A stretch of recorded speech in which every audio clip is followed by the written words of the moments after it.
हरि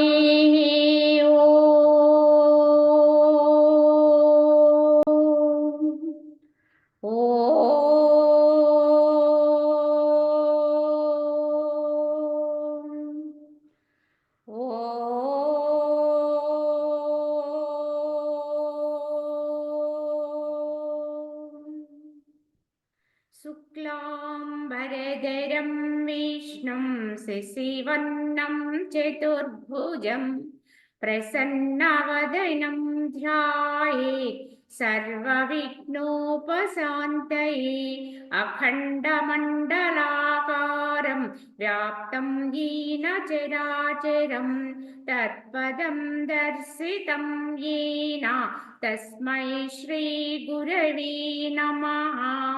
ओम गुरुर्ब्रह्मा गुरुर्विष्णुः गुरुर्देवो महेश्वरः गुरु साक्षात् परं ब्रह्म तस्मै श्री गुरवे नमः।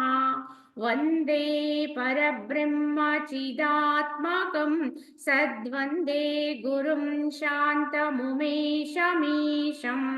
वंदे शिवानंद गुरुप्रवीरं वंदे सदा ज्ञानपि वन्दनीयान् अनंत सुखदातारामखण्डानन्द विग्रहं दयालुमति सन्तुष्टं वन्देऽहं मम सद्गुरुं रागादिरोगान् सततानुषक्त न शेषकाया प्रवृता न शेषान् औत्सुक्यमोहारतिदान् जिघाना यः पूर्ववैद्याय नमोऽस्तु तस्मै यः पूर्ववैद्याय नमोऽस्तु तस्मै।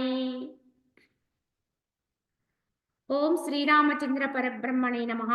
శ్రీ వశిష్ఠ గీత స్థితి ప్రకరణము ఇందు వాసనారాహిత్య స్థితి గురించి వశిష్ఠుల వారు కొంతవరకు మనకి జ్ఞానాన్ని ఉపదేశించారు.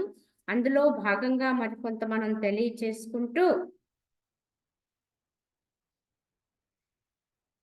ఇంతకు ముందు మనం చెప్పుకున్నటువంటి విధానములో వశిష్ఠుల వారు ప్రశ్నించారు. ఎందుకంటే ఏదైనా ఒక కోరిక అనేది పుట్టింది అంటే నీకంటే వేరుగా ఇంకేదైనా ఉంటే దాన్ని కావాలి అని కోరడంలో అర్థం ఉంది. కానీ ఆత్మ జ్ఞానంతో ఉన్నటువంటి వారికి, ఆత్మ అనుభవ స్థితి పొందిన వారికి ఆత్మ కంటే అన్యము ఇంకేమీ గోచరించదు. కనుక తానైన ఆత్మయే సర్వము నిండి ఉన్నటువంటి అనుభూతిలో ఉంటారు కనుక ఇంకా వారికి కోరిక కోరవలసిన అగత్యము అవసరమే ఉండదు. ఏమి కోరతారు? తనకంటే వేరుగా లేనప్పుడు, ఏదీ లేనప్పుడు ఇంక ఏదని కోరతారు అని ప్రశ్నించారు. కావున ఓ రామచంద్ర,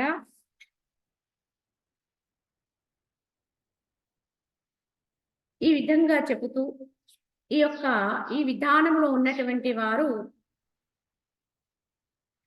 ఈ యొక్క ఇంద్రియాలతో కర్మ చేసినప్పటికీ చేయనప్పటికీ కూడా అకర్తగానే ఉంటారని తెలియజేశారు. ఎందుకంటే ఏది కూడా దేహభావనతో చెయ్యరు కనుక వారు చెయ్యని వారిగానే ఉంటారు అని వశిష్ఠుల వారు మనకి బోధ చేసి, ఈ ప్రకారంగా జ్ఞేయమైనటువంటి ఆత్మను ఎరిగిన మనుజుని చిత్తము సుఖదుఖములను పొందదనే నిశ్చయము కలుగుగా, మరియు ఆత్మకు అన్యముగా ఆధారాధేయములేవియూ లేవను నిశ్చయము కలిగిన మీదట కర్త, భోక్త ఇత్యాది సమస్త పదార్థముల కంటే వేరే కేశాగ్ర సహస్రభాగము వలె అతి సూక్ష్మ రూపుడునై నేను వెలియుచున్నాను అనే నిశ్చయము మనుషునికి కలుగును అన్నారు. ఎవరికైతే ఆత్మ కంటే అన్యం ఇంక లేదు, అది నేనై ఉన్నాను కనుక సర్వము నిండి ఉన్నది ఏదైతే ఉన్నదో అది నేనై ఉన్నాను అనేటువంటి అనుభూతిని పొందుతూ ఉంటారో, ఈ ప్రకారంగా జ్ఞేయమగు ఆత్మను ఎరింగినటువంటి మనుషుని యొక్క ఎవరైతే అనుభవంలో ఉంటారో అటువంటి వారి యొక్క చిత్తము సుఖ దుఃఖములను పొందదు. ఇక సుఖ దుఃఖాలతో ప్రమేయం లేదు అక్కడ. కనుక సుఖ దుఃఖమును పొందదనేటువంటి నిశ్చయం ఏర్పడుతుంది. మరియు ఆత్మకన్యముగా ఆధార ఆదేయములేవి కనుక ఆత్మ తప్ప అన్యమేమీ లేదు. ఇంకా ఆధారము లేదు, ఆధేయము లేదు. అంటే దేని మీదైనా ఆధారపడితే ఆధారపడిన దాన్ని ఆధారము అంటారు. దాని మీద ఎవరైతే ఆధారపడ్డారో దాన్ని ఆధేయము అంటారు. అంటే అక్కడ 2 ఉన్నాయండి. ఆధారం ఉంటుంది, ఆధేయం ఉంటుంది. ఆధారపడేవారుంటారు. ఆధారము ఎవరి మీదైతే పడుతున్నారో ఆధారం ఉంటుంది. కానీ యథార్థంగా, వాస్తవంగా తానైనటువంటి ఆత్మానుభూతిని ఎవరైతే అనుభవిస్తూ ఉంటారో వారికి ఇంకా దేని మీద ఆధారపడవలసింది ఇంకొకటి లేదు. అలాగే తన మీద ఆధారపడేది ఇంకోటి లేదు అనే గ్రహింపు అయిపోతుంది. ఈ గ్రహింపులోనే యథార్థమైనటువంటి పరమార్థ అనుభూతిని అనుభవిస్తూ ఉంటారు. కావున భగవంతుడు వేరు, భక్తుడు వేరుగా ఉన్నంత వరకు ఆధారము, ఆధేయం ఉంటాయి. ఉండాలి కూడా. ఈ సర్వస్వ శరణాగతులు. కనుక భగవంతుడనేవాడే మనకు ఆధారం అనే భావంతో ఉండి, ఆధారపడుతున్నాననేటువంటి జీవత్వ భావంతో ఉండి, సాధన చెయ్యగా ఆధారము, ఆధేయము ఏకత్వ స్థితిని పొందినప్పుడు ఇదే జీవ బ్రహ్మైక్య స్థితి అంటారు. భక్తుడు, భగవంతుడు వేరు కాదు. ఏకమైపోయినటువంటి స్థితి. ఇదే పరాభక్తి. కనుక భక్తి మార్గంలో వచ్చిన, జ్ఞాన మార్గంలో వచ్చిన కలిగేటువంటి అనుభవ స్థితి ఒక్కటే. కానీ దానికి విధానములో మాత్రం కొంత వ్యత్యాసం ఉంటుంది. కనుక భక్తుడు ఆధారం ఉంది, ఆధారమే భగవంతుడు, నేను ఆధారపడుతున్నటువంటి వాణ్ణి, శరణవుతున్నటువంటి వాణ్ణి అనేటువంటి భావనలో తను తాను పూర్తిగా అర్పణ చేయగా ఇంకా తానంటూ మిగలకుండా అయిపోతాడు. నేనంటూ లేనటువంటి స్థితి ఎప్పుడైతే ఏర్పడిందో, ఏదైతే శాశ్వతమో, ఏదైతే నిశ్చలమో అదిగానే అయిపోతాడు. అలాగే జ్ఞాన మార్గంలో కూడా అంతే.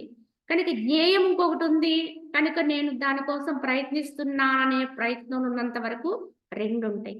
కానీ ఆ ప్రయత్నము చెయ్యగా జ్ఞేయమే తానైపోతాడు. దేన్ని పొందాలనుకుంటున్నాడో, ఏ స్థితిని అనుభవించాలనుకుంటున్నాడో అదే తానుగా అయిపోయే స్థితి. అదే పరబ్రహ్మ స్థితి. ఈ విధంగా అక్కడ ఆధారము, ఆధేయం అని 2 కూడా లేకుండా ఏకమైపోయినటువంటి స్థితి ఎప్పుడైతే ఏర్పడుతుందో, కనుక 2 లేవనే నిశ్చయం కలుగుతుందో, ఈ అనుభూతి వస్తుందో, ఆ కలిగిన మీదట ఇంకా కర్త, భోక్త. కనుక ఏదైనా క్రియ ఆచరిస్తున్నటువంటి వాడు కర్తగాను, ఫలాన్ని అనిపిస్తున్నటువంటి వాడు భోక్తగాను చెప్పుకుంటాం. కానీ ఈ స్థితి ఏర్పడిన వాడికి ఈ వ్యత్యాసం కూడా సమసిపోతుంది. కనుక ఇక్కడ ఎవరు కర్త లేదు, భోక్త లేదు.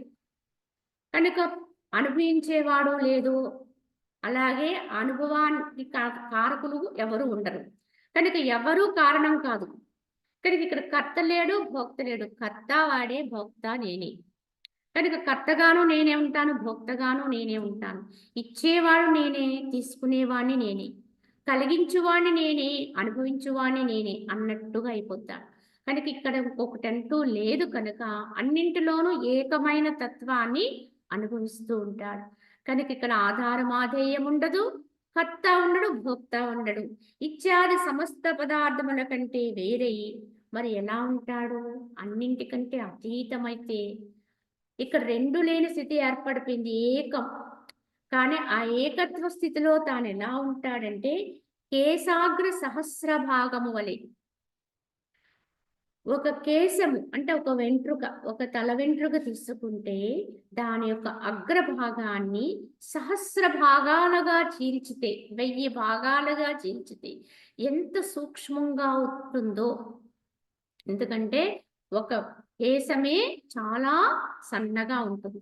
కానీ దాన్ని 1000 భాగాలుగా చేర్చగలిగితే ఎంత సూక్ష్మంగా ఉంటుందో అంత సూక్ష్మత్వాన్ని పొందుతుంది. అతి సూక్ష్మ రూపుడై నేను వెలిచున్నాను అని నిశ్చయం వచ్చేస్తుంది. అంటే అంత సూక్ష్మములో కూడా తానే ఉంటాడు.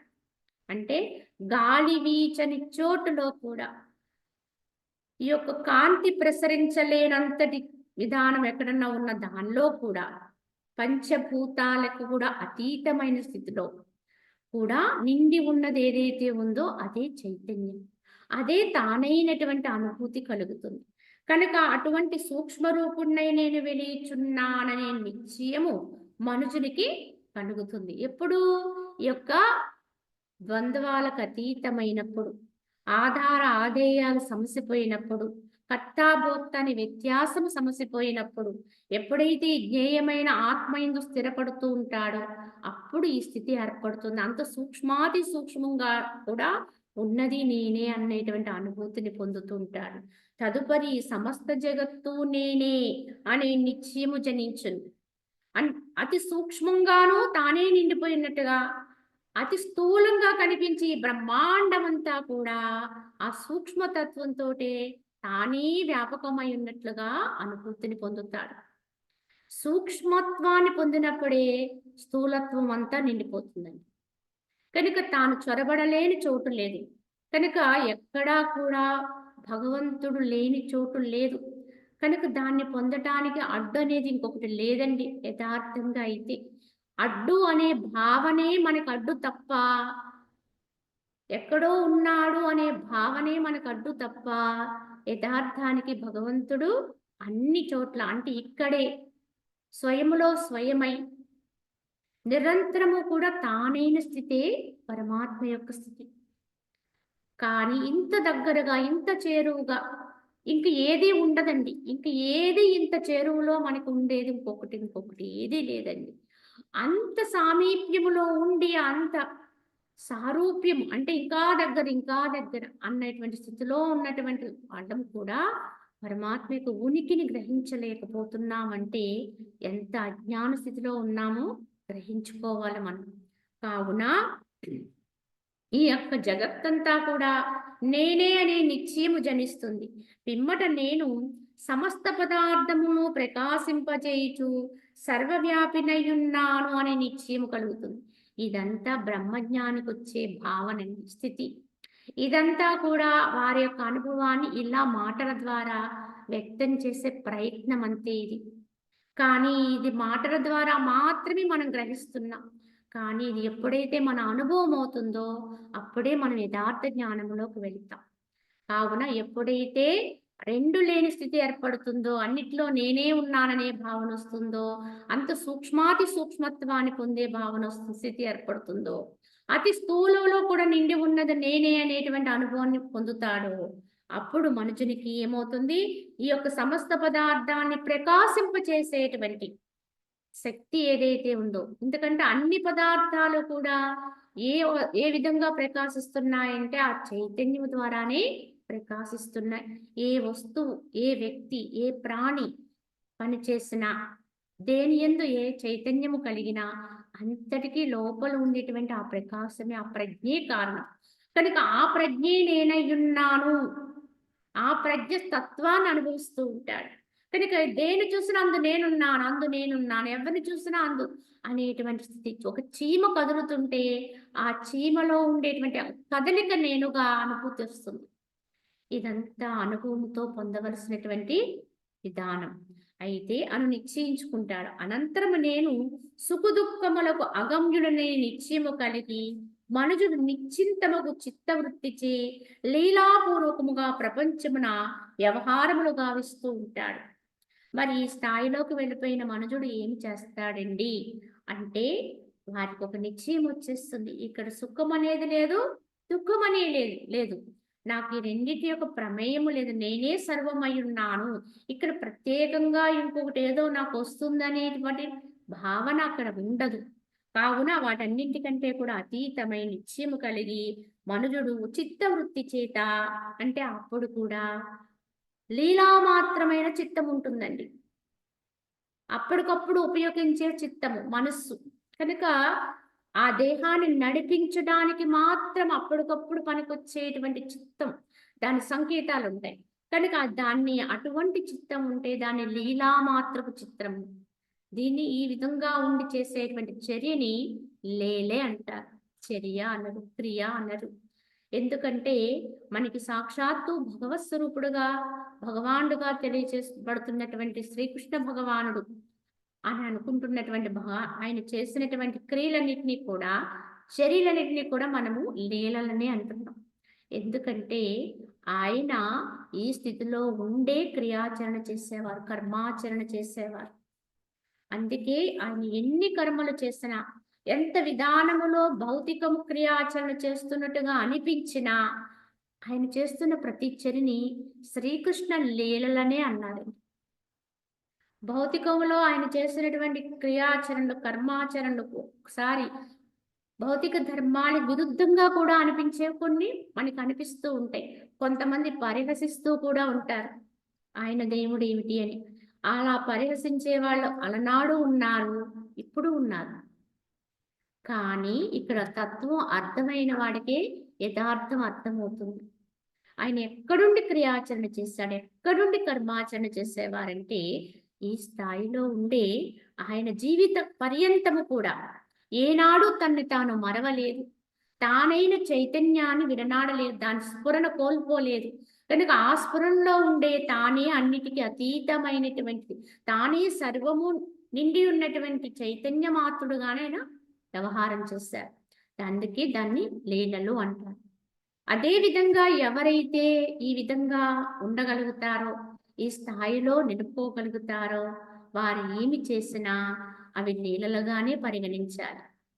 కావున ఈ విధముగా లీలాపూర్వకముగా ప్రపంచమున వ్యవహారములు గావిస్తూ ఉంటారు, పనులు చేస్తూ ఉంటారు, కానీ లీలగా వర్తిస్తూ ఉంటారు, దేన్ని తీసుకోకుండా.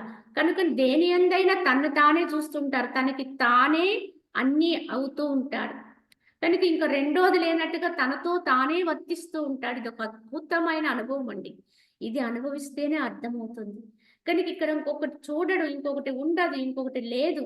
కనుక ప్రతి దాంట్లోనూ తను తానుగానే స్ఫురింప చేసుకుంటూనే క్రియాచరణ చేస్తాడు. రాగద్వేషాలనేవి అక్కడ పుట్టవి. ఇంకా అన్నిటికీ అతీతమైనటువంటి స్థితి ఇది. ఈ విధంగా పరమ జ్ఞానుడికి కలిగేటువంటి అనుభవం అండి ఇది. అయితే జ్ఞాని ఎలా ఉంటాడు ఇంకా అంటే సంకట ముందు కూడా ఆనందంగానే ఉంటాడు. చూడ్డానికి వారికి ఎంతో సంకట పరిస్థితి వచ్చేసినట్లుగా బయట వాళ్ళకు కనిపిస్తూ ఉంటుంది, కానీ ఆయన దాన్ని ఏం తీసుకో, లోపల ఆయన ఆనందంగానే ఉంటాడు. కేవలము చంద్రకాంతి వలె లోకమును శోభింపచేస్తూ ఉంటాడు. కేవలం ఉంటాడు. ఎలా అయితే చంద్రుని యొక్క కాంతి పడితే ఎలా అయితే ఆహ్లాదాన్ని ఇస్తుందో జనులకి, ఆ విధంగా ఈ లోకానికి అంతటికీ కూడా ఒక ఆహ్లాదమైన కాంతిని ప్రసరింపజేస్తూ ఉంటాడు. ఇక్కడ చంద్రకాంతిని ఎందుకు ఉదాహరణగా చెప్పారండి? సూర్యుడు ఇంకా తేజస్సుగా ఉంటాడు కదా, ఆయన కాంతి చెప్పవచ్చు కదా అని మనం అనుకోవచ్చు. కానీ గమనించాలండి, సూర్యుని యొక్క ప్రకాశం ఎంత గొప్పదైనప్పటికీ కూడా దాంట్లో ఒక మనకి తప్పనిసరిగా క్లేశం ఉంది, దాన్ని భరించలేం మనం.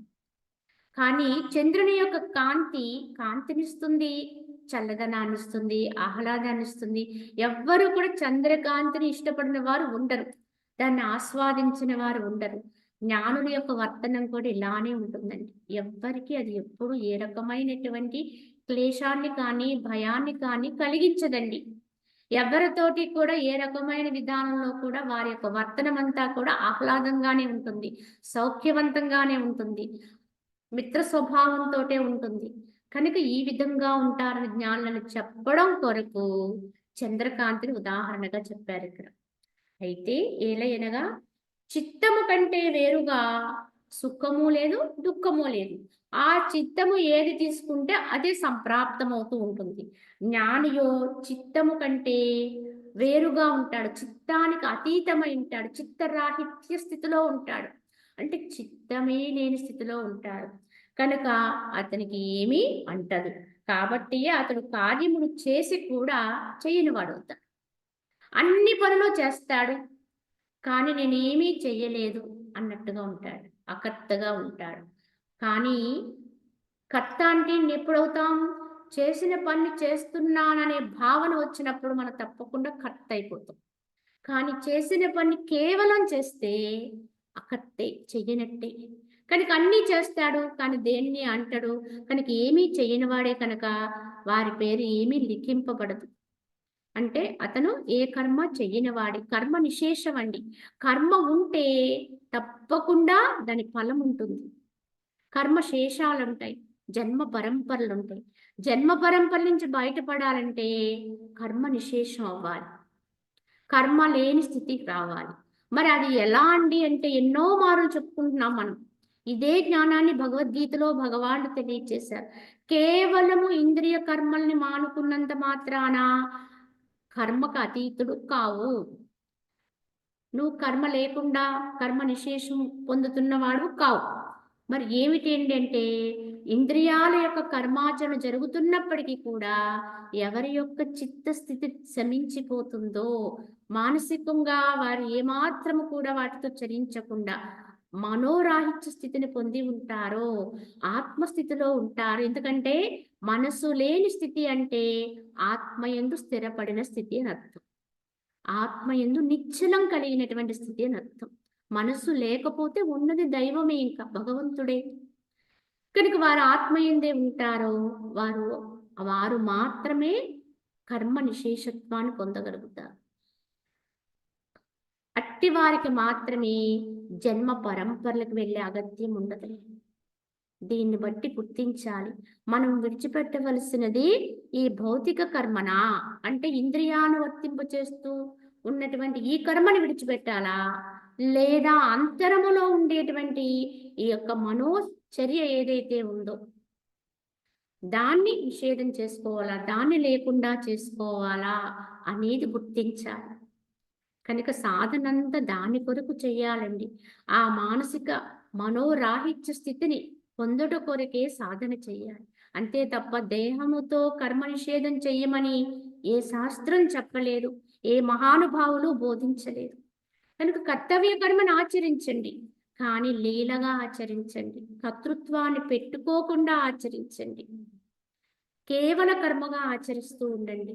అప్పుడు మనకి అది కర్మ నిశేషత్వాన్ని చేకూరుస్తుంది అని చెప్పి మనం గ్రహించాలి.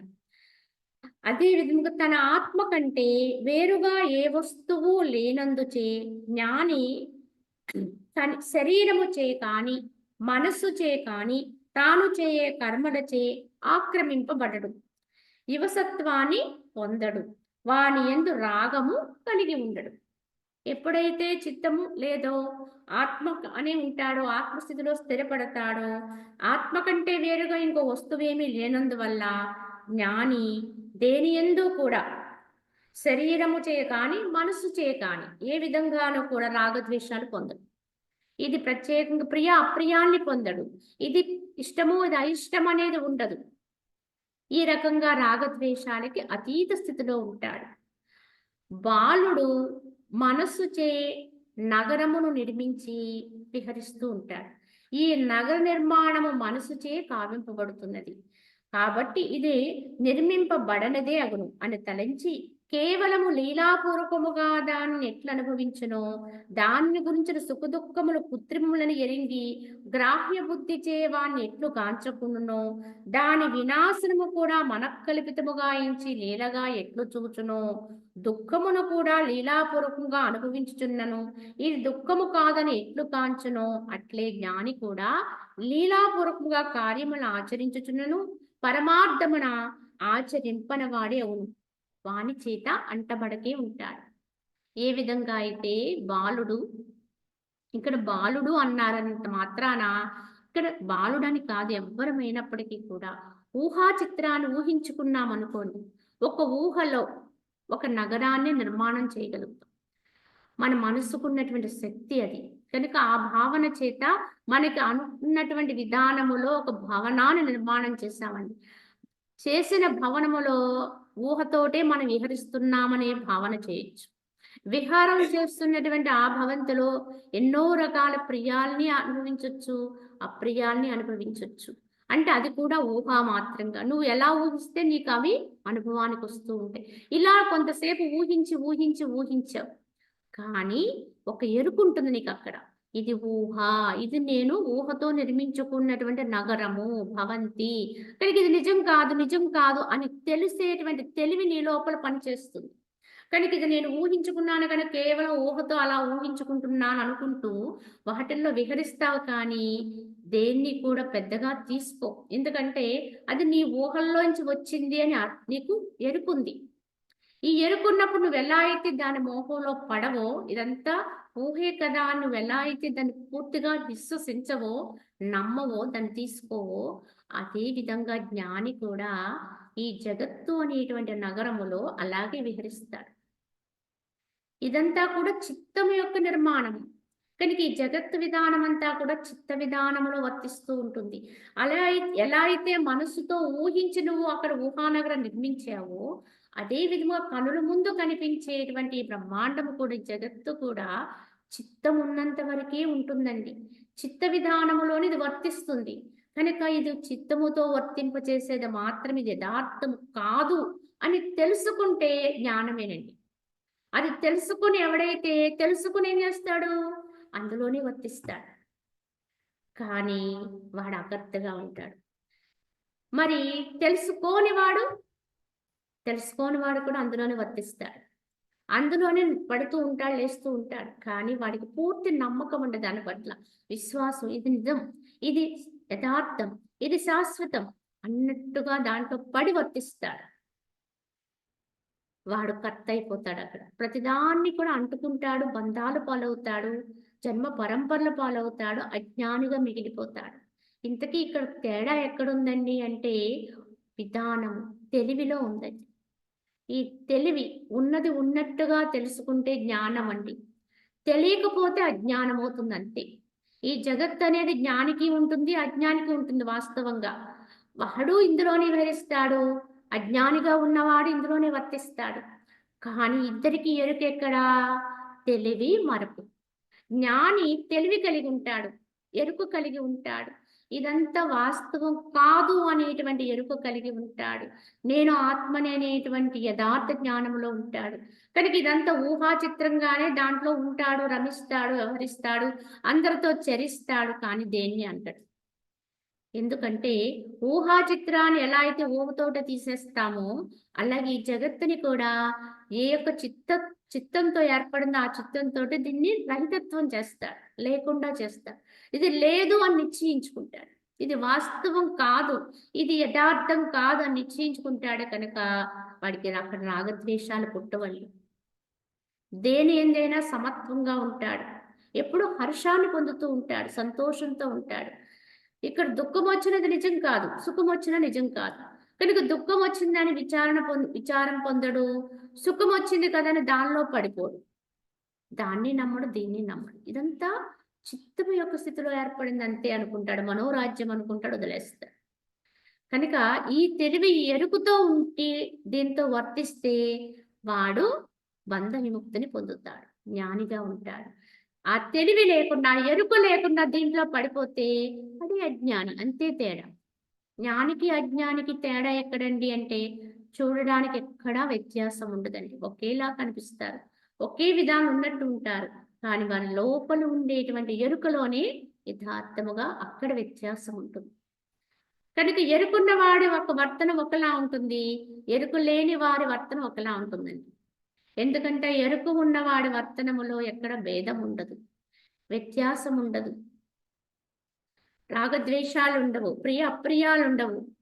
కనుక వాడు ఎప్పుడు సంతోషంగా హాయిగా వర్తిస్తాడు. అందుకే జ్ఞాని ఇహములోనూ సౌఖ్యాన్ని పొందుతాడు, పరములో మోక్షాన్ని పొందుతాడని చెప్పారు. రెండు వస్తాయని చెప్పారు జ్ఞానికి.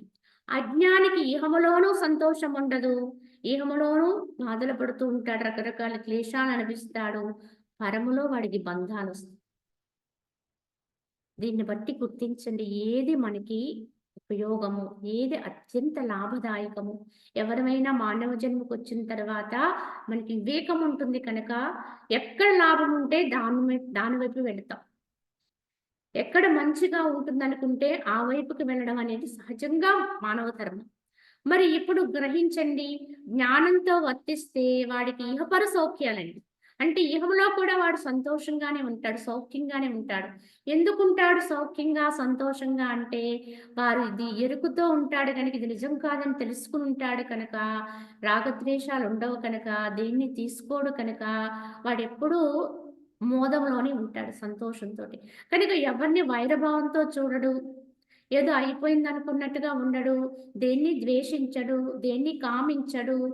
కనుక వాడికి ఎప్పుడు కూడా ఏ బాధలు రావు. అంటే బాధలు రావటానికి కారణం ఏమిటంటారు? మనకొచ్చి ఈ భావాలే, ఈ గుణాలే. ఈ రాగద్వేషాలతో ఉండడమే మన బాధలకు కారణమండి. ప్రియ అప్రియాల్లో ఉండడమే మన దుఃఖాలకు కారణం. ఈ భేదంతో ఉన్నంత వరకు మనకి దుఃఖాలు వస్తూ ఉంటాయి. వాటిని తీసుకుంటున్నాం కనుక మనకి ఈ భావాలు వస్తూ ఉంటాయి. తదనుగుణంగా మనం వాటి యొక్క పరిణామములు, వాటి విధానాన్ని అనుభవించవలసి వస్తుంది. అందరితోటి మైత్రిగా ఉన్నామనుకోండి, అందరితోటి స్నేహంగా ఉన్నామనుకోండి, అందరితోటి ఆనందంగా ఉన్నామనుకోండి, అప్పుడు అందరూ మన పట్ల కూడా అదే రకంగా ఉంటారు. అందరి నుంచి మనం కూడా అదే అనిపిస్తాం. వాళ్ళు హాయిగా సంతోషంగా ఉంటారు. కానీ ఇది గుర్తించకుండా ఎవడైతే అందరితోటి విరోధం తెచ్చుకుంటూ, అనేక రకాలైనటువంటి భేదాలు పొందుతూ, ద్వేషాన్ని పొందుతూ ఉన్నాడనుకోండి, మరి అప్పుడు వారికొచ్చేదేమిటి అంటే, అవతల వారి నుంచి కూడా వీరికి అదే వస్తుంది. తదనుగుణంగా వాడికి బాధలొస్తాయి, దుఃఖాలొస్తాయి. దీన్ని బట్టి గమనించండి, మన దుఃఖం అనేది ఎక్కడి నుంచి వస్తుంది? మనం ఉండేటువంటి విధానములో నుంచే వస్తుంది. మన చిత్తము యొక్క విధానము నుంచి వస్తుంది. మన మనోస్థితి నుంచే వస్తుంది. బయట నుంచి కాదు. మనం ఎలా అయితే సరిపెట్టుకుంటూ ఉండిపోతామో, సర్దుకుపోతూ ఉంటామో, అప్పుడు మనకి ఏ బాధ రాదు. ఈ సర్దుకుపోవడం ఎప్పుడొస్తుంది అంటే, ఇది కొంతకాలం మాత్రమే, ఇది నిజం కాదు, యథార్థం కాదు అన్నప్పుడు దేనితోటైనా సర్దుకుపోతాం. ఎలా ఉన్నా సర్దుకుపోతాం. కానీ ఇదే నిజం, ఇదే సత్యం అనుకున్నామో ఎవరితోటి సర్దుకుపోవండి. ప్రతి విషయములోనూ వాదులాడతాం. ప్రతి విధానములోనూ కూడా మనము దీన్ని అపశృతి కలిగించుకుంటాం. కుటుంబ వ్యవహారంలో కావచ్చు, సామాజిక వ్యవహారంలో కావచ్చు, మానవుని యొక్క వ్యక్తిత్వం ఇలా ఉన్నంత వరకు కూడా దుఃఖాన్ని, క్లేశాన్ని అనుభవించక తప్పదు. ఇవేనండి ఇప్పుడు మనం అనుభవించే కల్లోలాలకు కారణం. మన కుటుంబ వ్యవస్థలో కూడా మనం అనేక రకాల దుఃఖాల్ని, ఖేదాన్ని పొందుతున్నాం. ఎందుకు పొందుతున్నామంటే ఇది కేవలము తాత్కాలికమైన విషయం మర్చిపోతున్నాం. కొంతకాలం కలిసి ఉండడానికి వచ్చాము, ఉన్నంత వరకు ఉంటాము. కానీ ఇది నిజం కాదు, యథార్థం కాదు, శాశ్వతం అంతకంటే కాదు. కనుక ఉన్నంతలో ఎలా ఉంటే అలా సర్దుకుని వెళ్ళిపోదాము. ఇదేది యథార్థము కానిది కనుక ఎలా ఉన్నా ఒకటే అనుకునేటువంటి తత్వం మనకి కొరవడిపోయింది. కొరవడిపోవడం వల్ల ప్రతిదాన్ని తీసుకుంటున్నాం, ప్రతిదాన్ని పట్టించుకుంటాం. ఒక విధంగా చెప్పాలంటే నైతికంగా మనమే ముందు తప్పుడడుగు వేస్తే బయట అంత వ్యవహారం మారిపోతుంది. ఇదండి మన యొక్క కష్టాలకి, క్లేశాలకి కారణం అంటూ ఇంకొకటి ఏమీ లేదు. మన అంతర భావనే. మన భావాన్ని బట్టి మనకొచ్చేటువంటి ఫలాలు ఉంటాయండి. కావున జ్ఞానిగా ఉన్నవాడు ఈ విధంగా జగత్తులో వర్తిస్తూ కూడా దీన్ని అంటని వాడే లీలగా వర్తిస్తూ ఉంటాడు. సామాన్యుడు ఎలా వర్తిస్తాడో బయటికి వాడు కూడా అన్ని పనులు చేస్తాడు. అన్ని క్రియల్లో ఉంటాడు. ఇంకా చెప్పాలంటే సామాన్యుడి కంటే, అజ్ఞాని కంటే కూడా నైపుణ్యంగా క్రియాచరణ చేస్తాడు. ఉత్తమమైనటువంటి కర్మాచరణ చేస్తాడు. ఇంకా చెప్పాలంటే ఎన్నడూ ధర్మాన్ని తప్పడు. ఏదైనా చేయవలసిన కర్మాచరణ ఉంటే తూచా తప్పకుండా పాటిస్తాడు. అదే అజ్ఞాని స్థితిలో ఉన్నవాడు కొన్ని వదిలేస్తుంటాడు, విడిచిపెడుతూ ఉంటాడు. చెయ్యలేననో, ఇంకొకటనో వాయిదా వేస్తూ ఉంటాడు. కానీ జ్ఞానిగా ఉన్నవాడికి ఏది కష్టం అనిపించదు. ప్రతీది కూడా ఇష్టంగానే చేస్తాడు, ప్రియంగానే చేస్తాడు. చక్కగా దాన్ని ఆస్వాదిస్తూ చేస్తాడు. భగవంతుని యొక్క రుచిని ఆస్వాదిస్తూ చేస్తాడు. వాడికి ఏ కర్మ చేసినా దైవానుభూతే కలుగుతుంది. ఇదేనండి నిండుగా తృప్తిగా జీవించడం అంటే. ఇలా ఉండేవాడే పరమ జ్ఞాని. కనుక ఈ విధంగా అర్థం చేసుకుంటే యథార్థముగా బంధము కానీ, మోక్షము కానీ లేనే లేవు. బంధ కారణము లేదు. అజ్ఞానం వల్లనే దుఃఖము కలుగుచున్నది. జ్ఞానము చే అది అంతయు నశించిపోతున్నది. కనుక వాస్తవానికి యథార్థంగా అసలు బంధము లేదు. బంధము లేనప్పుడు మోక్షము లేదు. కానీ బంధ కారణం కూడా లేనే లేదు. మరి ఎందుకు వస్తున్నాయండి మనకి ఇవన్నీ అంటే అజ్ఞానమే. వాస్తవాన్ని వాస్తవంగా గుర్తించకపోవడమే అజ్ఞానం అండి.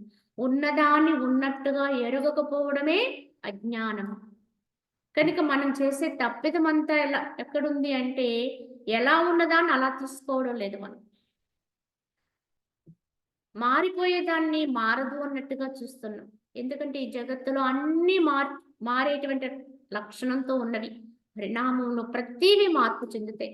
ఈ యొక్క పంచభూతాత్మకమైనటువంటి ఈ జగత్తులో ప్రతీది కూడా కాలానుగుణమైన మార్పును పొందుతూ ఉంటుంది. కానీ ఈ యొక్క అజ్ఞానంతో ఉన్న మనసు ఏమి కోరుకుంటుంది అంటే, ఇవి మారకూడదు అని కోరుకుంటుంది. ఎప్పుడు ఇలానే ఉండాలి. సౌఖ్యం ఉంటే సౌఖ్యము అలా నిలిచిపోవాలనుకుంటాం. ఏదైనా సరే ఇది ఇలా ఉండిపోవాలి, ఉండిపోవాలనుకుంటాం. కానీ అది అలా ఉంటుందా అంటే అది ఎన్నటికీ సాధ్యం కాదు. దాని సహజ ధర్మం ఏదైతే ఉందో దాని విధానములో తప్పకుండా అది మార్పును పొందుతూనే ఉంటుంది. ఇక్కడ మనకి వ్యతిరేకమవుతుంది. మనసుకి వ్యతిరేకం. కనుక అక్కడ క్లేశాన్ని అనుభవిస్తాం. అలాగే నాశవంతమైపోయే దాన్ని నాశవంతము లేని దానిగా చూస్తున్నాం ఇప్పుడు. కానీ నాశవంతమైపోయిన వీటిల్లో ఉన్న సత్యవంతమైనటువంటి ఆ యొక్క చైతన్యాన్ని లేదనుకునే విస్మరణలో ఉన్నాం. ఇదేనండి మనకి మన అజ్ఞానానికి కారణం. ఇదే మన దుఃఖాలకు కారణం, క్లేశాలకు కారణం. అన్నిటికీ కూడా ఈ అజ్ఞానమే కారణం. నిజం చెప్పాలంటే బయట ఎక్కడా వేరే రకంగా బంధము లేదు, మోక్షము లేదు, దుఃఖము లేదు, ఏమీ లేదు. అన్నీ మనం తెచ్చుకునేవి. మనం మన సహజ దృష్టిలోకి రాగలిగితే చాలు. వాస్తవంలోకి రాగలిగితే చాలు. వాస్తవాన్ని వాస్తవంగా తీసుకోగలిగే ధైర్యాన్ని పొందగలిగితే చాలు. అన్నీ సమసిపోతాయి. అన్నీ కూడా సరిదిద్దుకుంటాయి. మన కర్మాచరణలో మన క్రియలు చెప్తూ ఉంటాం. మన యొక్క గత జన్మ నుంచి వచ్చిన సంస్కారాలు కావచ్చు, కర్మబంధాలు కావచ్చు, ప్రారబ్ధ కర్మలు కావచ్చు, ఏవేవో మనకు చాలా ఉంటాయి. ఇవన్నీ చెప్తాం. ఇవన్నిటినీ మీరు ఒక్కొక్కటిని ప్రక్షాళితం చేస్తూ పోవడం అనేది సాధ్యం కాదు. మనం ఎన్ని రకాలు బయట విధానంలో ప్రయత్నాలు చేసినా అవి ఉపశమనమే తప్ప పూర్తిగా మాత్రం మన ఒడ్డుకు చేర్చవు అవి కూడా. ఎందుకంటే మాయలో మాయండి. ఈ మాయలో పడి, ఇందులో పడి, అజ్ఞానములో పడి, అంధకారములో పడి, ఈ లేని జగత్తునే ఉన్నదనే నమ్మకములో ఉంటూ, దీంట్లో మళ్ళీ ఈ బాధలు ఎలా పోతాయి, ఆ బాధలు ఎలా తప్పుతాయి, ఏం చేస్తే, ఏ దేవుడికి మొక్కితే ఈ బాధలు పోతాయి, ఎన్నిసార్లు తిరిగితే ఈ బాధలు తప్పుతాయి, ఎన్ని ప్రదక్షిణలు చేస్తే నాకొచ్చేటువంటిది వస్తుంది. ఇలాంటి మనము ఇటువంటి వారి కోసమే పరుగులు పెడుతున్నాం ఈరోజు. వాస్తవంగా చెప్పాలంటే ఇందులో ఎంత కలిగితే మాత్రం వచ్చే ప్రయోజనం ఏముంది అని ఒక్క ప్రశ్న నువ్వు వేసుకుంటే, ఈ మాయా నగరములో, ఈ మాయా జగత్తులో, ఈ ఊహానగరములో నువ్వు ఎన్ని కోరి ఎన్ని పొందినా అవి అశాశ్వతములు అనేది నువ్వు గుర్తించినంత వరకు కూడా మనం అజ్ఞానంలోనే ఉంటాం. మన కోరికలకి అంతు ఉండదు. కనుక మన మొక్కుబడులు కూడా అలానే ఉంటాయండి. ఇవాళ మనము అనేక మొక్కులు మొక్కుతున్నాం అంటే కారణం ఏమిటి అంటే, ఒక విధంగా చెప్పాలంటే, ఒకవైపు నుంచి అది మన అజ్ఞానమే అజ్ఞానానికి సూచన. భగవంతుని పట్ల విశ్వాసం పరిపూర్ణంగా ఉండాలి. కానీ కేవలం అది నీ యొక్క ఈ కోరికలు తీర్చుకోవడం కొరకైతే మాత్రం దాన్ని నెపంగా పెట్టకూడదు. ఇది గ్రహించుకోనంత వరకు కూడా మన భక్తి పరిపక్వతకు వెళ్ళదండి. కేవలం పరమాత్మని, భగవంతుణ్ణి, నీకంటే అతీతమైనటువంటి శక్తి సంపన్నతతో ఉన్నటువంటి ఆ దైవత్వాన్ని నిరంతరము ఆశ్రయించి ఉండడం అనేది మన సహజ తత్వం అండది. సహజంగా మనం ఉండవలసిన విధానం. దాని కొరకు మళ్ళీ మనం ఎరగా పెట్టి ఇది కావాలి, అది కావాలి, నాకు ఇది పెట్టని ఈ మాయలోనే మళ్ళీ ఎన్నో ప్రశ్నలు, ఎన్నో కోరికలు కోరుతూ ఉన్నామంటే ఎప్పటికంటే దీంట్లోంచి బయటపడేది? ఎప్పటికీ సాధ్యం కాదు. అందుకే చెబుతారు దైవాన్ని నువ్వేమి అడగొద్దు, ఏమి కోరవద్దు అని. కానీ మనం దాన్ని పరిగణలో తీసుకోం. ఈ విధంగానే చరిస్తూ ఉంటాం. కనుక వాస్తవాన్ని వాస్తవంగా గుర్తించగలిగే తత్వం ఏర్పడడమే జ్ఞానము.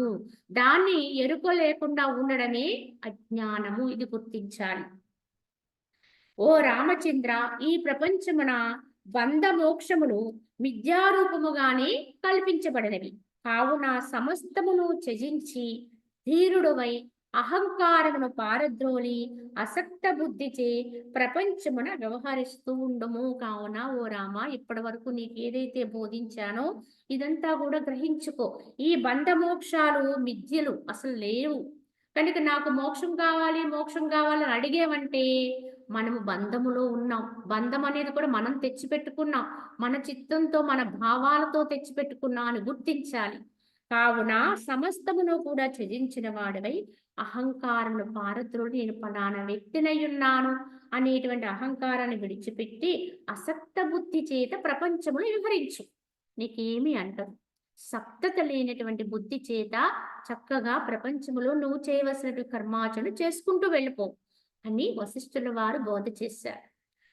ఇదంతా విన్నటువంటి శ్రీరాముడికి ఒక ప్రశ్న వచ్చిందండి. ఇక్కడ ఏమంటున్నారంటే శ్రీరాముడు, ఓ మహాత్మా, బ్రహ్మం అనేది దుఃఖరహితమని నిర్ద్వంద్వము అయ్యున్నది కదా, దాని నుండి కలిగిన ఈ జగత్తు మరి దుఃఖమయమై ఎందుకుంది? మీ వాక్యార్థము నాకు స్పష్టముగా బోధపడకుండా ఉన్నది. నేను మీ వాక్యమును ఎరగజాలకున్నాను అని ప్రశ్నించాడు ఇక్కడ. కనుక శ్రీరాముడికి వచ్చిన ప్రశ్నే మనకి రావాలి. ఇక్కడ ఏమనేశాడు? మీరేమని చెబుతున్నారు? బ్రహ్మము దుఃఖరహితం అంటున్నారు, అది ఆనందమయమని చెప్తున్నారు. అక్కడ ద్వంద్వాలు లేవన్నారు, ఏ ద్వంద్వము లేని స్థితి అన్నారు. అయ్యున్నది కదా. మరి ఈ బ్రహ్మాండం అంతా కూడా, ఈ జగత్తంతా కూడా ఎక్కడి నుంచి వచ్చినది, దేని నుంచి ఉద్భవించినది అంటే బ్రహ్మము నుంచే ఉద్భవించిందని చెప్తున్నారు కదా. మరి అది ఆనందమయమై ఉంటే ఇది ఆనందమయమయ్యే ఉండాలి కదా, దాని నుంచే ఉద్భవించినప్పుడు. కానీ అది ఆనందమయమైతే ఇందుకు ఇది దుఃఖమయంగా ఉంది. ఇందులో తారతమ్యం ఏమిటి?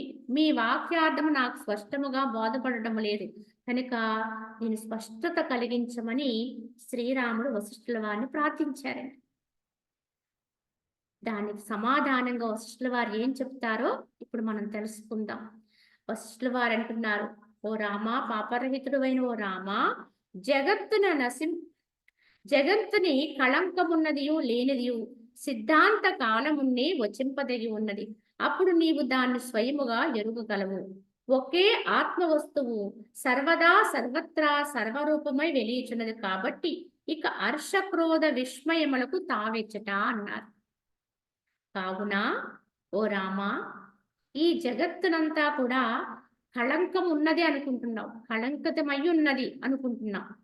ఇందులో అసలు కళంకితం ఉన్నదా లేనిదా, అసలు ఉందా లేదా అనేది ఒక సిద్ధాంత విధానంలో, ఒక శాస్త్ర పద్ధతి ప్రకారమే దీన్ని మనం విచారణ చేయగలిగి ఉండాలి.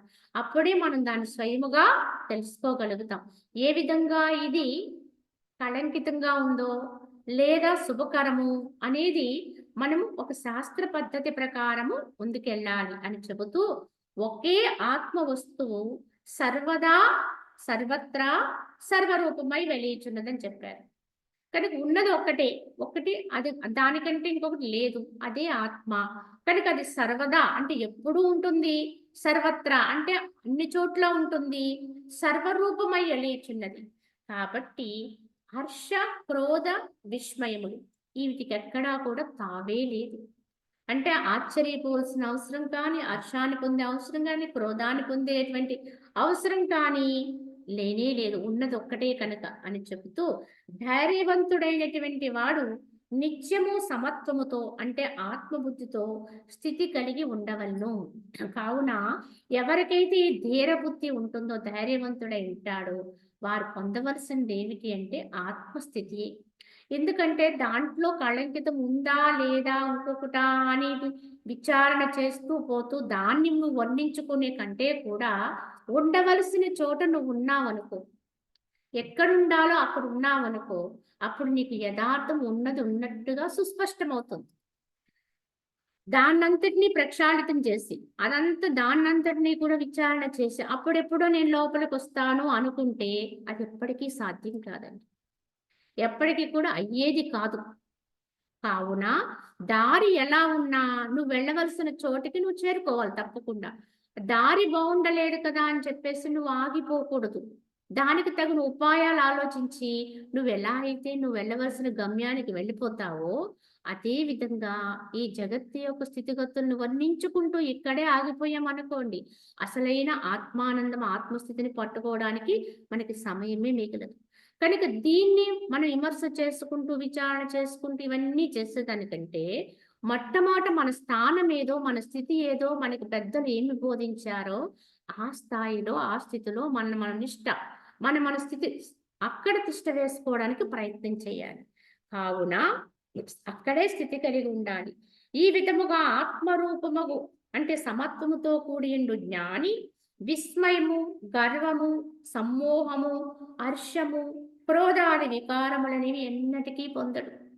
ఎవరికైతే ఆత్మయందు నిష్ఠ అనేది కలుగుతుందో వారికి ఏది కూడా ఆశ్చర్యపరిచేది కానీ, విస్మయాన్ని కలిగించేది కానీ, వారిలో ఎప్పుడూ కూడా గర్వం కానీ, అహంకారం కానీ, హర్షం కానీ, క్రోధం కానీ ఇత్యాది గుణాలు పుట్టవు. ఎందుకు పుట్టవు అంటే ఉండవలసిన చోట వాడు ఉంటాడు కనుక. ఏ స్థితి తనది సహజంగా తానేమై ఉన్నాడో అక్కడే ఉంటాడు కనుక వారికి లక్షణాలేవి కలగవు. అంటే ఈ లక్షణాలన్నీ ఎక్కడివండి అంటే బయటకొచ్చిన వాడికే వస్తాయండి అవన్నీ. దేహ భావనకొచ్చి తదనుగుణంగా జగత్తులోకి జారిపోతే అప్పుడు ఈ లక్షణాలన్నీ మీద పడతాయి. తదనుగుణంగా వచ్చేదే మాయా అని చెప్తాం. కానీ నువ్వుగా ఉన్నప్పుడు ఇవేవి రానే రావు, లేనే లేవు వాస్తవంగా. కనుక నువ్వుగా లేనప్పుడు వచ్చే వాటి గురించి ఇప్పుడు నువ్వు వాటి గురించి ఏదో మనము విమర్శ చేసుకుంటూ వెళ్ళిపోయి, విచారణ చేసుకుంటూ అక్కడే ఆగిపోతే అసలు సత్యాన్ని ఎప్పుడు పట్టుకుంటావు? కనుక సత్యములో తిష్ట వేసే ప్రయత్నం ఆత్మవు. నువ్వు ఆత్మవే తప్ప అన్యము కాదు అని పదే పదే పదే మనం బోధింపబడుతున్నాం కనుక నేను ఆత్మనై ఉన్నాను, నేను చైతన్య మాత్రునై ఉన్నాను, నేను వ్యక్తిని కాదు చైతన్యమును అనేటువంటి భావాన్ని పరిపుష్టి చెందించుకుంటూ ఉండాలి. క్రమంగా దాన్ని వృద్ధి చేసుకుంటూ ఉండాలి. కావున ఈ ప్రపంచమున కర్త కాని భోక్త కాని ఎవ్వడూ లేడు. మరియు ఇక్కడ ఎవడును వినాశము పొందుటయో లేదు.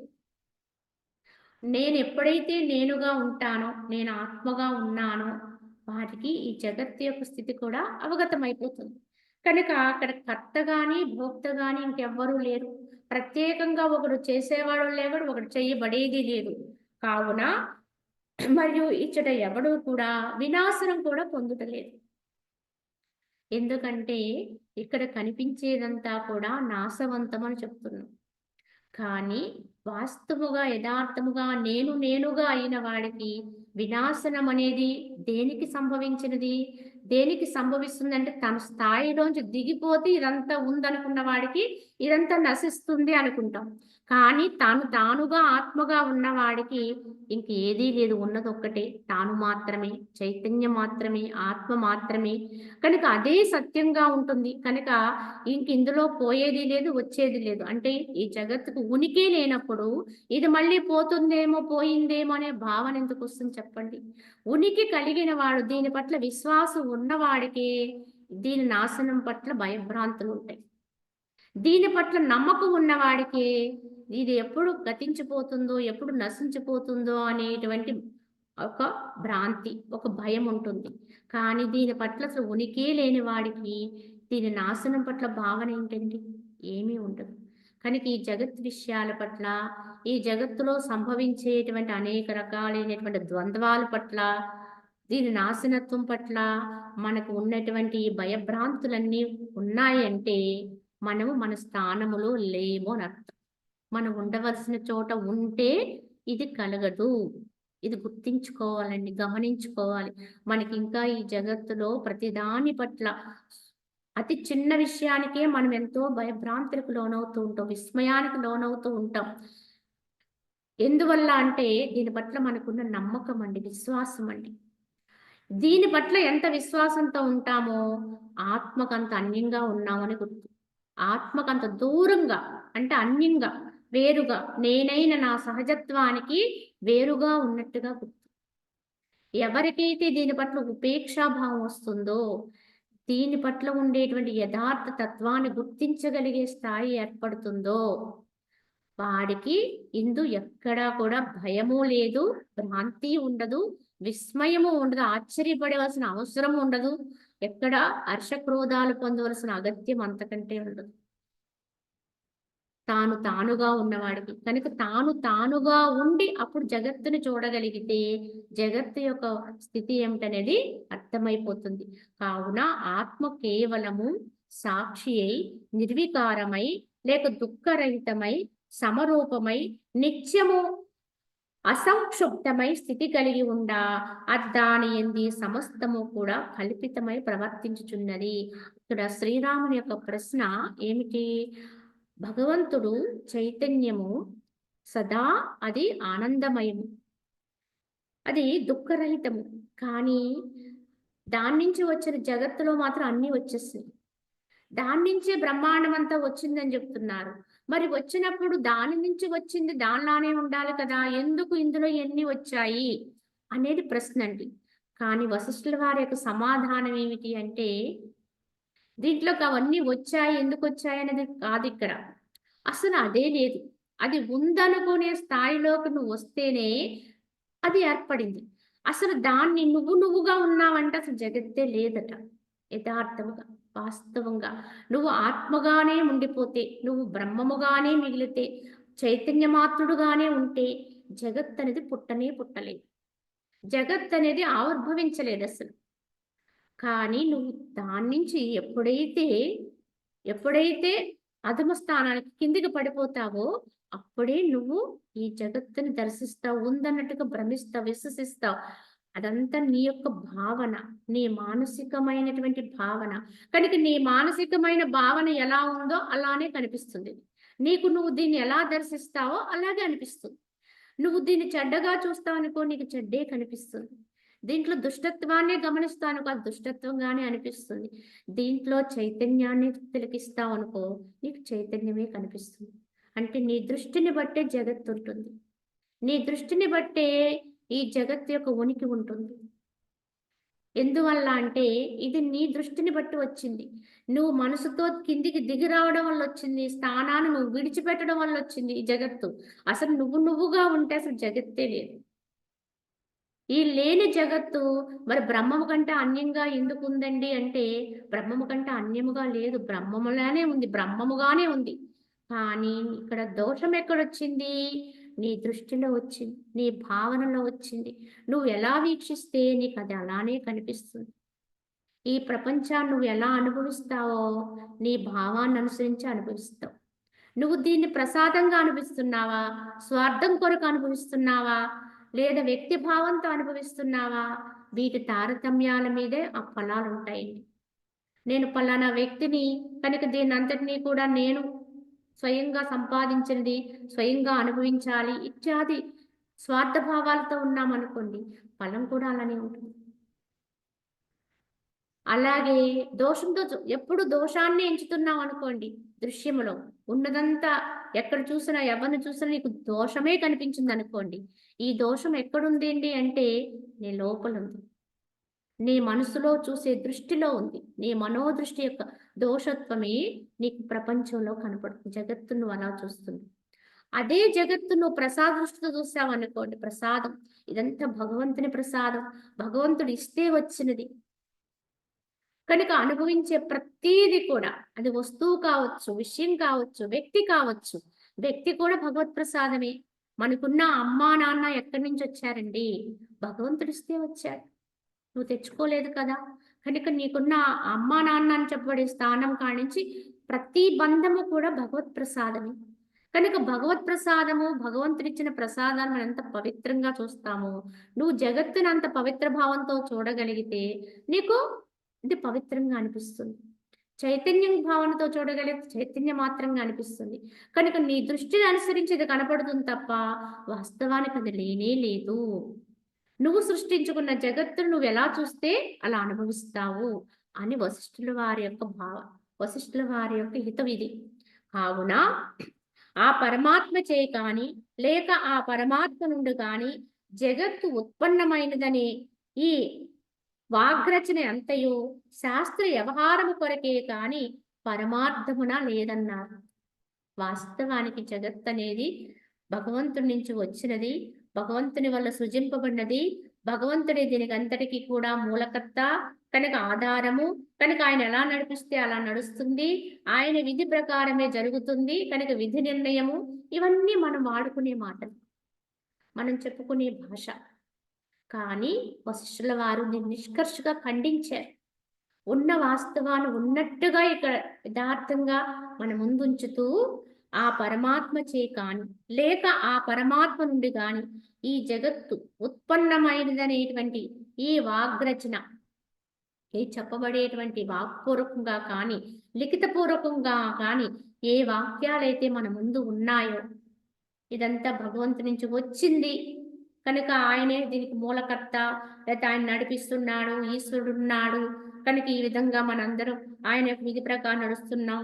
కనుక ఎలా జరిగితే అలా జరుగుతుంది. ఇలా చెబుతూ ఉంటుంది. ఇదంతయు కూడా శాస్త్ర వ్యవహారము కొరకే ఇవన్నీ ఏర్పాటు చేశారు కానీ, పరమార్థమున అసలు వాస్తవానికి లేనే లేదన్నారు. అంటే జగత్తు అనేది అసల నువ్వుగా ఉన్నంత వరకు కూడా అది ఉద్భవమే లేదు. అది పుట్టనే లేదు. జగత్ అనేది లేనే లేదు. నువ్వెప్పుడైతే నీ స్థానములో నువ్వు ఉండకుండా దిగి వస్తావో, క్రమంగా దాన్ని వదిలేస్తావో, అప్పుడొస్తుందండి ఇదంతా.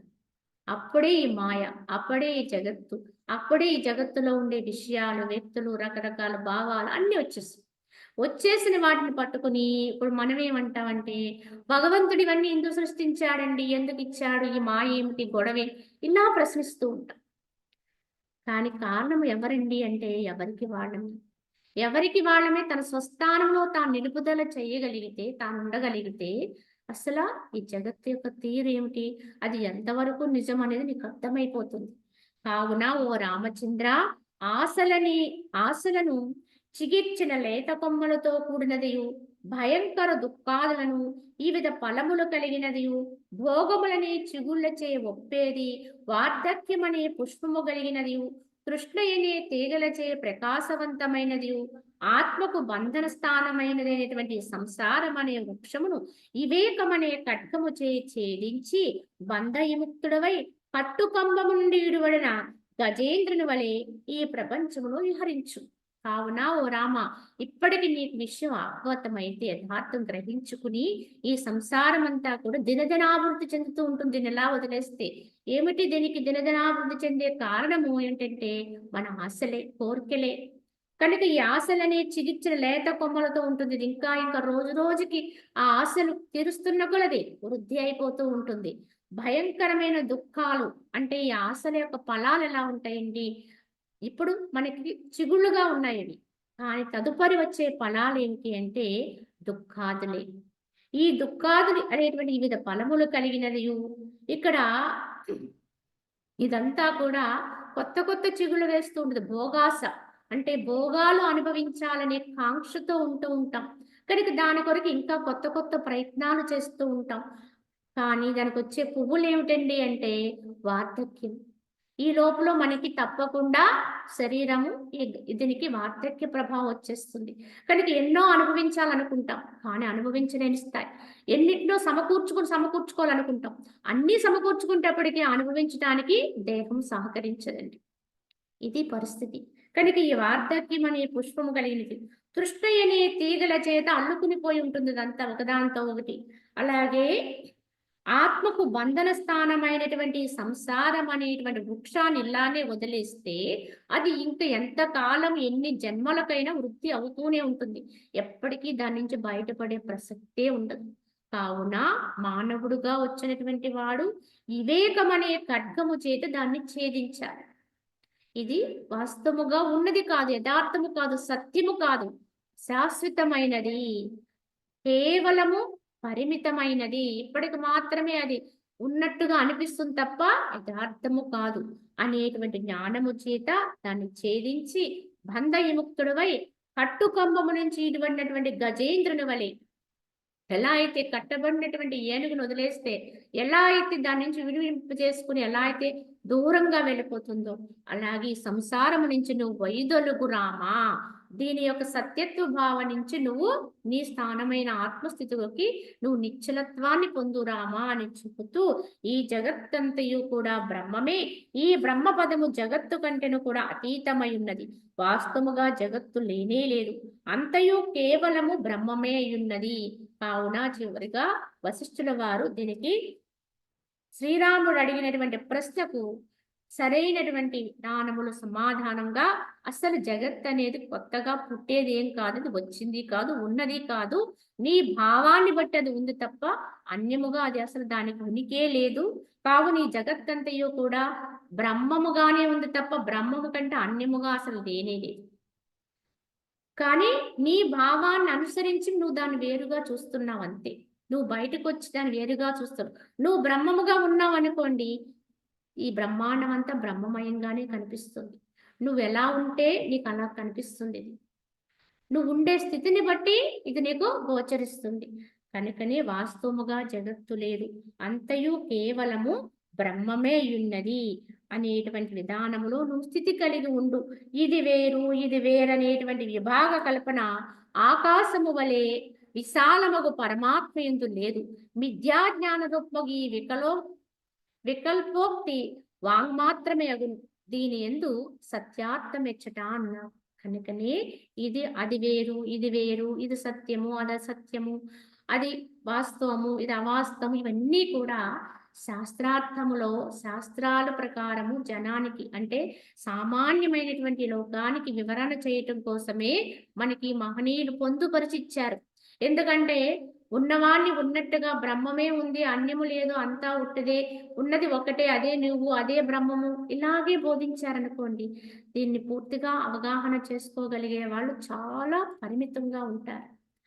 దీని లోపలికి వెళ్ళేటువంటి జ్ఞానం ఉండదు కనుక దాన్ని విస్తరింపచేసి ఈ జగత్తునంతటిని సృష్టించి జగత్తులో ఉన్నటువంటి అనేక విషయాన్ని వర్ణించి వివరించి దీన్ని అలా తెలుసుకోండి, దాన్ని ఇలా తెలుసుకోండి, ఇది దీంట్లోంచి మళ్ళీ బయటకు రండి, ఈ గుణాలను పొందకండి, గుణాతీతం కండి, అనేక గుణాలు ఉంటాయి, ఈ గుణాల యొక్క లక్షణాలు ఎలా ఉంటాయి, ఈ గుణమైతే ఇది, ఈ గుణమైతే ఇది, కనుక ఈ గుణాలను దాటి సత్వగుణములోకి రండి, సత్వగుణంలోకి వచ్చిన తర్వాత ఇంకా విశుద్ధం అవ్వండి, ఇంకా శుద్ధ సత్వంలోకి రండి, అప్పుడు గుణాతీతం కండి, అప్పుడు భగవంతుడు నీకు అర్థమవుతాడు. అలాగే జ్ఞేయతత్వంలోకి వెళ్ళండి, ముందు జ్ఞానం కోసం ప్రయత్నం చేయండి. ఇలా మనకి మార్గాలు బోధ చేశారండి అనేక విధాలుగా. అలాగే భక్తుడుగా ఉండండి, భక్తి మార్గాన్ని అనుసరించండి, భక్తుడుగా ఉంటూ పరాభక్తిని పొందండి. దాని తద్వారా ఇంకా విశుద్ధ తత్వంతో వెళ్ళిపోయి నువ్వు భజించే భగవంతుడే నువ్వుగా అనుభవించమని ఇలా మనకి కొంత విశ్లేషణ ఇచ్చి ఇక్కడ ఎన్నో రకాలుగా ఒక విధంగా ఈ కల్పన నుంచి బయటపడడానికి మరొక కల్పితం అండి ఇది. దీంట్లోంచి బయటపడాలి కనుక జీవుడుగా తను తాను గ్రహించుకోవాలి కనుక వీటి నుంచి ఎలా అంటే అంటుకున్న బంకని కడుగుకోవడానికి ఇవన్నీ ఉపాయాలు. దాన్ని ఎలా వదిలించుకోవాలో అలా వదిలించుకోవడానికి మళ్ళీ ఉపాయాలు కూడా ఇందులోనే చెప్పాలి. ఈ వశిష్ఠుల వారే రాను రాను ముందు భాగంలో చెబుతారు మనకి. ఎలా అంటే మన చేతికి అంటినటువంటి ఒక బంకని వదిలించుకోవడానికి మరొక బంకని కలిపి రుద్దుతారట. అంటే ఏమిటి? ఇంకొక ఉపాయం అంటే మన చేతికి ఏదైనా ఒక అంటరాని వస్తువుని మనం అంటించుకున్నాం, దాన్ని వదులుచుకోవడానికి దానికి ఉపయోగంగా ఒక సబ్బునో లేకపోతే ఇంకొక కుంకుడుగాయ ఇత్యాది ఏదో ఉపయోగిస్తాం. ఇది కూడా ఒక రకమైనటువంటి పదార్థమే కదా. ఒక పదార్థాన్ని వదిలించుకోవడానికి ఇంకో పదార్థాన్ని దాని మీద పెట్టి రుద్దుతాం. రుద్దిన తర్వాత దాన్ని రుద్దాము కదా, అది మంచి పదార్థం కదా, దాన్ని అలా ఉంచుకుంటామా? ఉంచుకోం. రెండింటినీ కలిపి కడిగేస్తాం నీటితో. ముందు అంటిన బంకని తర్వాత దానికి క్షారంగా ఉపయోగించినటువంటి పదార్థాన్ని రెండింటినీ కలిపి ఏం చేస్తున్నాం? ప్రక్షాళితం చేసేస్తున్నాం, నీటితో కడిగేస్తాం. అంటే రెండూ వదిలించుకోవాలి. అంటే అజ్ఞానాన్ని తొలగించుకోవడానికి జ్ఞానం అనేటువంటి క్షారాన్ని వదులుతాం. ఇక్కడ అజ్ఞానముతో ఉన్నటువంటి ఏ భావానికైనా విరుగుడుగా జ్ఞానం అనేటువంటి క్షార పదార్థం ఏదైనా దాన్ని ఉపయోగిస్తాం. కానీ అది మంచిది కదా అని చెప్పి అది ఉంచుకుంటామా అంటే అది ఉంచుకోమండి, దాన్ని కడిగేస్తాం.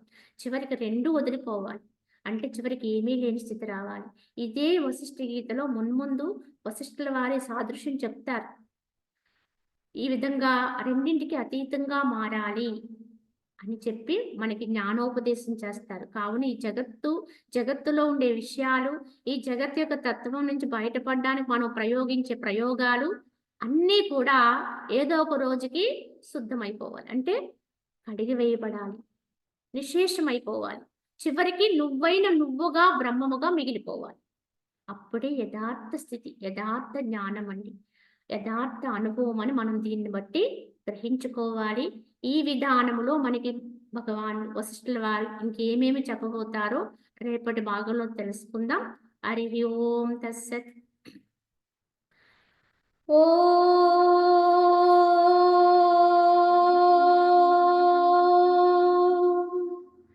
అసతో మా సద్గమయ తమసో